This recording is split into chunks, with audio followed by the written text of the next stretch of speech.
You think the narcissist discarded you? What if the discard was never about letting you go? What if they were expecting you to stay emotionally attached, waiting for the moment that they would come back and regain access to you? 1 minute you're being told that you're the most important person in the entire world, that you're loved, that you're amazing, and you feel like you are on top of the world. And the next you've got cold, distant, silence, rejecting you, or behaving as though you never mattered. In today's video, this is exactly what I am talking about. I am decoding all of this, okay? And I'm going to make a bold statement. What if the discard is actually an illusion? Let's get into it. My friends, if you don't know me, my name is Anushka, a master's in clinical psychology and a postgraduate diploma in applied psychology. And on this channel, I talk about narcissism, I talk about theory, psychology, lived experience to help you level up your mindset so that you can perceive this, think of this in a completely different way, which will help you to move forward from this, because that's really what we want to do. We want to be able to move forward from this. I'm going to help you rebuild your life. So stay tuned. Right, so let's get into this video. So this discard is just bloody nasty, right? And it's so confusing. It is, you just don't know what the hell is going on. And it's like what I said in the intro, like 1 minute you're good, you're okay. And then the next, you're treated like a stranger. And this does something to you psychologically, because it will do. It will do. It is so damaging. And I feel like this part people don't talk about is the damage that this causes psychologically and emotionally. Because it's like, I don't know how to explain this. It's like you're treated. Okay. The best way that I can explain it is like you're treated like an object. Like you are just an object. You are something that doesn't have feelings. Now, again, what else can we expect from somebody like this? They don't have empathy. They don't connect. They don't bond. That was all broken from childhood.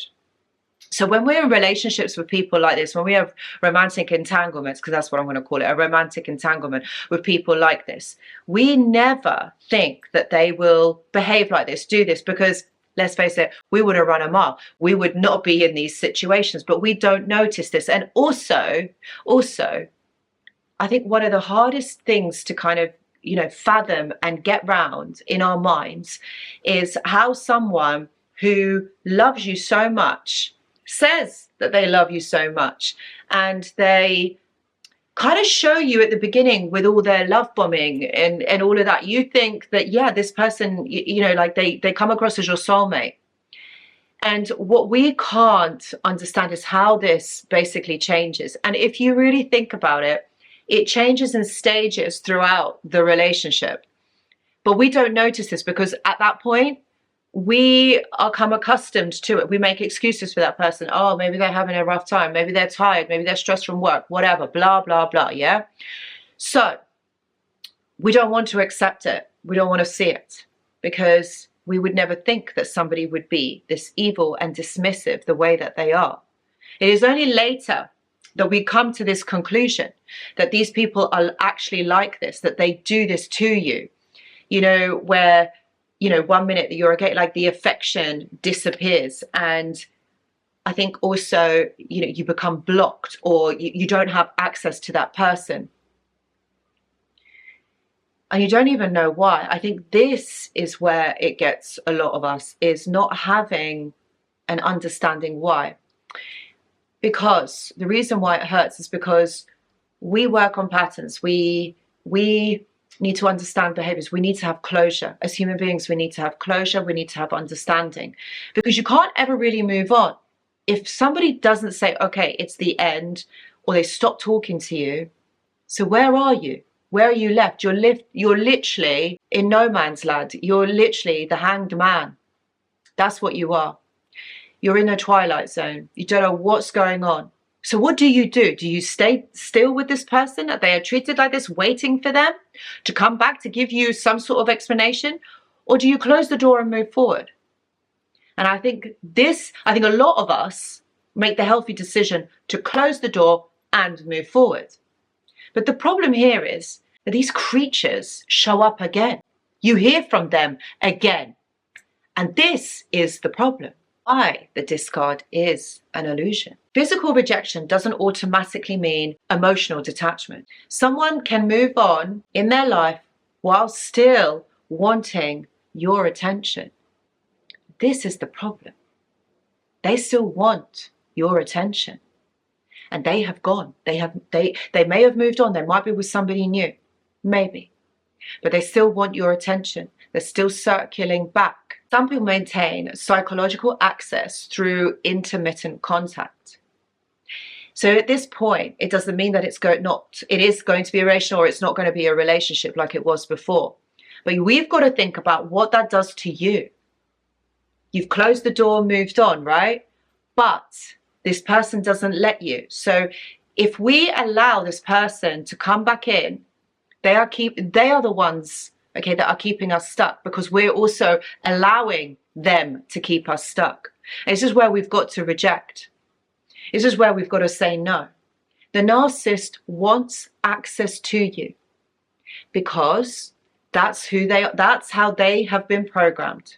It is a patterned behavior learned from childhood. You're not going to change this. That's why they have a plethora of exes still on their phone. That's why they still have access to people before, friends, ex-lovers. If you really think about it, do you know anyone else who has that type of access to people from the past? Because I don't. I don't do that. A lot of people don't do that. If you ask your friends, they probably don't do that either. I think once we know that the relationship is over, we've got closure, we both said goodbye, that's it. But you see, you don't get that because they want to know that they still have access to you. The access that I'm talking about is your attention, your empathy, your kindness, your patience, your love. Because that's what they do. They dip in and out of situations because they still want access to people. They need to have it from lots of different people. One person is never going to satiate that need that they have. And as you can see, this is a problem. This isn't healthy. They can never have a healthy relationship where you are together and you grow. Can't do that. So this is what you have to remember, is that you couldn't have tried harder. You couldn't have done things differently to change the outcome of this relationship. This was always going to happen because of the way that they think, because of the way that they are. This isn't going to change. It isn't going to be different. It's always going to be like this. That's why the discard is an illusion, because it might, in our minds, we think, okay, that's it. It's over. It's done. And they're going to come back and say, I never said that. I never told you that. So now, you've moved on. You're with someone new. So this is how they take control of the situation. And many of you may have heard that. But that's the problem. That is the problem. This is where you've got to take control of the situation and take situation into your own hands, because it's really up to you. The ending of the relationship is up to you. It's not up to them. The discard will keep you chasing, hoping. And there is such thing called toxic hope. It's going to keep hoping that maybe things can go back to how it was before. If I keep talking longer, if I keep doing what they want, it never does. It is in and out all the time. They dip in and out from people's lives. And who wants a friend like that? Who wants an ex like that?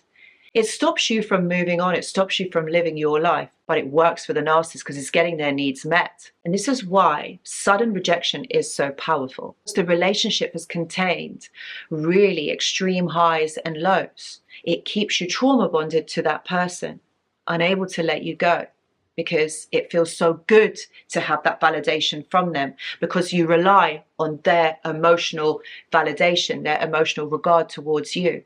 And this is where you've got to take that away. We can't do that. You've got to be your own person. You've got to be sovereign in this. Otherwise, this cycle will keep going and they're never going to give you anything meaningful. It's always going to be the same thing over and over and over again. So my friends, this is where you've got to take control back for yourself. You have to redefine the entire concept of what this discard is. They walked out. They left. They didn't have the decency to tell you. So what you're going to do is you're going to have the decency for yourself. You're going to give yourself that closure. That's what you're going to do, my friends. And that's how you move forward from this in a powerful way for yourself. It's not about anyone else, it's for yourself. So my friends, I really hope that you've enjoyed this video. I really hope that it has made sense. I would talk about this a lot longer. So if you want a part 2 to this, please do let me know. If you have liked this video, please do give it a thumbs up. And if you haven't subscribed already, please consider doing so. I also offer one-to-one consultations. Please see the description box for more details. And I really am glad that you are here. And I hope that this has helped, this explanation has helped you to understand this in a different way. Thank you so much for watching. I'll see you in the next video. Goodbye.